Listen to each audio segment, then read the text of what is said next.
आज के इस वीडियो में हम लोग सीखने वाले हैं जो आइसोमेट्रिक प्रोजेक्शन आपके स्क्रीन पे डिस्प्ले हो रहा है उसके बारे में पूर्ण जानकारी और इसका ऑर्थोग्राफिक प्रोजेक्शन। तो चलिए स्टार्ट करते हैं। सबसे पहले जॉब का लंबाई, चौड़ाई और ऊंचाई को हम लोग ज्ञात कर लेते हैं। तो जॉब का लंबाई 75 दिया हुआ है जो कि 30 डिग्री में है। जॉब की चौड़ाई की बात करते हैं तो 50 है। ये आप देख पा रहे हैं, यहाँ पे कुछ स्लॉट बने हुए हैं जिसके बारे में यहाँ पे डायमेंशन दिया हुआ है। स्लॉट का जो चौड़ाई है यहाँ पे आप देख पा रहे हैं 30 है। इसके बाद इसका हाइट है 10 और बीच में भाग जो कटा हुआ है, स्प्लिट किया हुआ है, उसकी दूरी भी यहाँ पे आप निकाल सकते हैं। 50 में 20 और 20 जोड़ के माइनस कर देना है तो इसका दूरी 10 निकल जाएगा। इसी प्रकार जब टॉप की तरफ से हम लोग देखते हैं तो यहाँ पे देखते हैं एक टेपर सब बना हुआ है जिसका कि इस भाग का यहाँ पे आप देख रहे हैं टोटल है आपका 20 और इस भाग की यदि बात करते हैं तो यहाँ पे लिखा हुआ है 50। जॉब का ऊंचाई की बात करते हैं, देख रहे हैं आप इधर से यहाँ पे 35 है और ऑपोजिट साइड जब आप देख रहे हैं तो यहाँ पे 5 है। तो जॉब का पूरा जानकारी होना जरूरी है ऑर्थोग्राफिक व्यू बनाने के लिए। यहाँ पे देख रहे हैं कुछ लाइन आपस में गए हुए हैं। स्टार्टिंग में जब नए लोग ड्राइंग को बनाते हैं तो वहाँ अक्सर गलती हो जाती है। वो लोग समझते हैं कि ये लाइन सिर्फ इतना दूर ही होता है, लेकिन ऐसा नहीं होता है। आपको इस बात की जानकारी रखनी होगी जब आप ड्राइंग सीख रहे हैं या उसको बना रहे हैं। तो चलिए इसको हम रोटेट करके आपको दिखाते हैं कि ये लाइन एक्चुअल में कहाँ तक गया हुआ है। आपके सामने मैं इसको इस तरह से रख रहा हूँ तो आप देख पाएंगे यहाँ से इस तरह से ये लाइन टोटल आर पार आपका गया हुआ है। यहाँ से आप देख पा रहे हैं ये लाइन टोटल आर पार गया हुआ है जो कि जॉब के लंबाई तक मतलब 75 तक ये लाइन आपका आर पार गया हुआ है। और ये चौड़ाई यहाँ पे आप 10 देख रहे हैं। इसी प्रकार और यदि इसको मैं दिखाता हूँ दूसरे तरफ से भी तो आप यहाँ भी देख पा रहे हैं ये लाइन भी आपका आर पार गया हुआ है। तो ये चीज़ जानकारी रखना बहुत ज़रूरी है ड्राइंग में। यदि हम लोग समझ नहीं पाते हैं पूर्ण रूप से ड्राइंग को, उसी को बनाने में हमें गलतियाँ हो जाती है। इसके बाद हम लोग इसको एलिवेशन की तरफ से रोटेट करेंगे और देखेंगे कि हमारा एलिवेशन में यह किस तरह से दिख रहा है। तो चलिए हम लोग रोटेट करते हैं और इसको देख लेते हैं। यहाँ देखिए मैं आपके सामने इसको एलिवेशन की तरफ से रोटेट करके दिखा रहा हूँ। अब आप देखिए एलिवेशन की तरफ से जब आप बनाएंगे तो देखेंगे यह इस तरह से आपका दिखेगा 75। इसको थोड़ा सा मैं जूम कर दे रहा हूँ, आप लोग का मोबाइल स्क्रीन में देखने में सुविधा हो जाएगी। ये 75 जॉब की लंबाई और ऊंचाई इधर से हमारा 45। यहाँ पर हमने देखा था कि ये ऊंचाई हमारा 35 था प्लस इसके साथ ये टेपर वाला भाग है। ये टेपर वाला भाग का ऊंचाई इसमें हमारा ऐड हो गया जिसके चलते ये वाला भाग हमारा इसके बराबर दोनों साइड हो गया। अब ये टेपर वाला भाग यहाँ पे आप देख रहे हैं इसके साथ आके जुड़ जाता है। इसके साथ साथ इसमें कुछ स्लॉट बने हुए थे, वो स्लॉट यहाँ से गायब हो चुका है, दिखाई नहीं पड़ता है। उसको देखने के लिए हम इस तरह से देख सकते हैं। थोड़ा सा इसको समझने के लिए कि आप जब देखेंगे इस तरह से हमारा व्यू रखा हुआ है यहाँ पे। यहाँ देखिए आपका ये स्लॉट स्पष्ट रूप से दिख रहा है।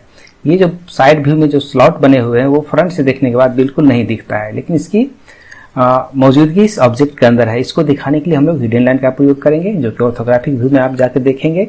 तो पहला हिडन हमारा यहाँ से दूरी आप देख लें, इस पॉइंट से 10 पर पहला हिडन और दूसरा हिडन उस पॉइंट से फिर ऊपर 10 पर जाके दूसरा हिडन यहाँ पे आपको दिखाना होगा। तो ये इस प्रकार से हमारा ये फ्रंट व्यू बनता है। साइड व्यू की बात करें हम लोग, साइड की तरफ से हम लोग देखते हैं इसको। चलिए हमने साइड व्यू की तरफ इसको पूरा रख दिया। इसको मैं सेट कर दूं। अब आपके सामने इसको जूम करके दिखा रहा हूँ।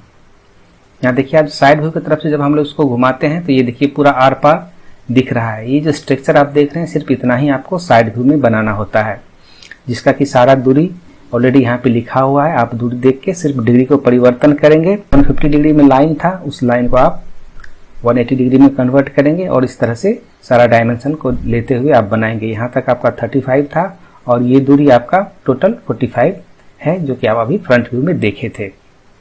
इस तरह से आप इसमें बनाएंगे। और साथ में रही यहाँ भी कुछ भाग छुपे हुए हैं। ये जो टेपर वाला भाग है इसको थोड़ा सा मैं आपको इस तरह से दिखाता हूँ, देखने में सुविधा रहेगी। अब देखिए ये टेपर वाला भाग जो आप देख पा रहे हैं यहाँ पे, ये दोनों तरफ से आपका टेपर वाला भाग इस पॉइंट के साथ जब साइड व्यू से हम लोग देखते हैं तो ये इसके साथ जुड़ जाता है।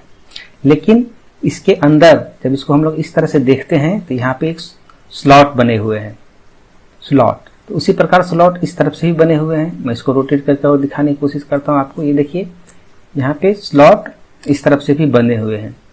तो ये स्लॉट जब हम लोग साइड व्यू की तरफ से देखते हैं, इसको मैं रोटेट करके दिखा रहा हूँ।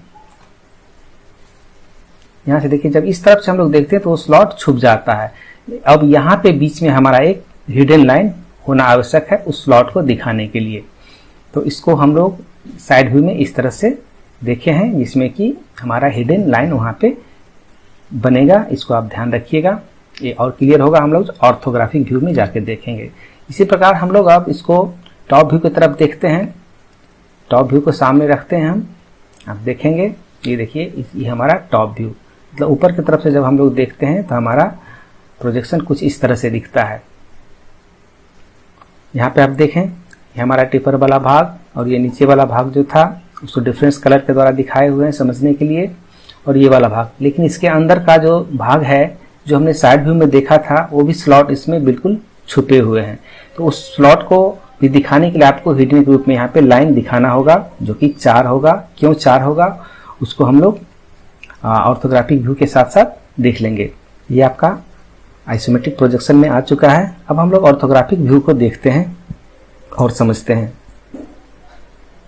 सबसे पहले लाइन थिकनेस की बात मैं हर एक वीडियो में आपको याद दिलाता हूं। लाइन थिकनेस मेंटेन करना जरूरी है, जिसके लिए लाइन का थिकनेस कुछ इस तरह से आपको दिखना चाहिए। लाइन थिकनेस आप जरूर मेंटेन करेंगे। इसके बाद ये हम इसको जूम करके दिखा रहे हैं आपको। फ्रंट व्यू यहाँ पे आप देख रहे हैं। हमने इस 2 हिडन के रूप में वहां पे बात किया था, और जो व्यू है वो इस तरह से बनाएंगे जो कि आप ऑलरेडी देख चुके हैं। वहां पर डायमेंशन आप बिल्कुल इसी तरह से करेंगे यदि आप एग्जाम में बना रहे हैं या प्रैक्टिस के लिए बना रहे हैं तो, और फ्रंट व्यू आपका क्लियर हो जाएगा। इसी प्रकार साइड व्यू की हम लोग बात करते हैं। यहाँ पर आप साइड व्यू यहाँ पे देख रहे हैं जैसा कि हमने पहले से देखा था, और इसे हिडन की बात मैंने किया था वहां पे कि जो भाग छुप रहा है उसको दिखाने के लिए यहाँ पे हिडन का प्रयोग आप निश्चित रूप से करेंगे। यदि इस हिडन लाइन को आप छोड़ देते हैं तो आपका जॉब अपूर्ण माना जाएगा। तो आप इस तरह से साइड व्यू को क्रिएट करेंगे। सारा डायमेंशन दिया हुआ है, आप डायमेंशन को देख लें और साइड व्यू को आराम से बना सकते हैं। और इसी प्रकार हम लोग चलते हैं टॉप व्यू में। टॉप व्यू में आप देख रहे हैं जो 4 हिडन की हमने बात किया था यहाँ पे, और टॉप व्यू आपने वहां पे देख चुके हैं पहले ही आइसोमेट्रिक प्रोजेक्शन में जब हमने रोटेट किया था उसको। अब यहाँ पे 4 ये हिडन की यदि हम लोग बात करते हैं तो यहाँ पे देखिए एक बार इसको हम लोग पुनः देखेंगे। यहाँ जब टॉप व्यू से हम लोग यहाँ से देखते हैं इसके ऊपर से तो हमें यही वाला भाग दिखाई पड़ता है, जिसका की दूरी इस पॉइंट से यहाँ तक की दूरी पहला है कितना 10, और इधर से भी 10। तो 10 और 10 20, और ये 30 को यदि जोड़ते हैं तो टोटल हमारा ये दूरी निकल जाता है 50। तो पहला हिडन यहाँ से आप स्टार्ट करेंगे टॉप में, तो पहला 10 में। उसके बाद दूसरा हिडन यहाँ से देखिएगा ये कॉर्नर की दूरी फिर है 10 जो कि यहाँ पे लिखा हुआ है। तो फिर उसके बाद 10, तो 2 हिडन इधर से आपका हो रहा है, और उसी प्रकार ऊपर के तरफ से यहाँ से आप काउंट करेंगे 10 पहला हिडन, और फिर उसके बाद दूसरा 10 काउंट करेंगे और दूसरा हिडन जो कि आप यहाँ पे देख रहे हैं। तो ये दूरी आपको हिडन का जो दूरी है वो लिखने की जरूरत नहीं है, सिर्फ आप काउंट करेंगे और काउंट करके उतना पे हिडन आपको डाल देना है। तो उम्मीद है कि इस वीडियो को देख के आपको स्पष्ट हुआ होगा और आप एग्जाम में बना पाएंगे और प्रैक्टिस के भी रूप में बना पाएंगे। साथ में ये थर्ड एंगल का सिंबल ऑफ प्रोजेक्शन है। आज की वीडियो में इतना ही। मिलते हैं हम लोग नए वीडियो में एक नए आइसोमेट्रिक प्रोजेक्शन के साथ। तब तक इस वीडियो को पूरा देखने के लिए आप लोग का बहुत बहुत धन्यवाद।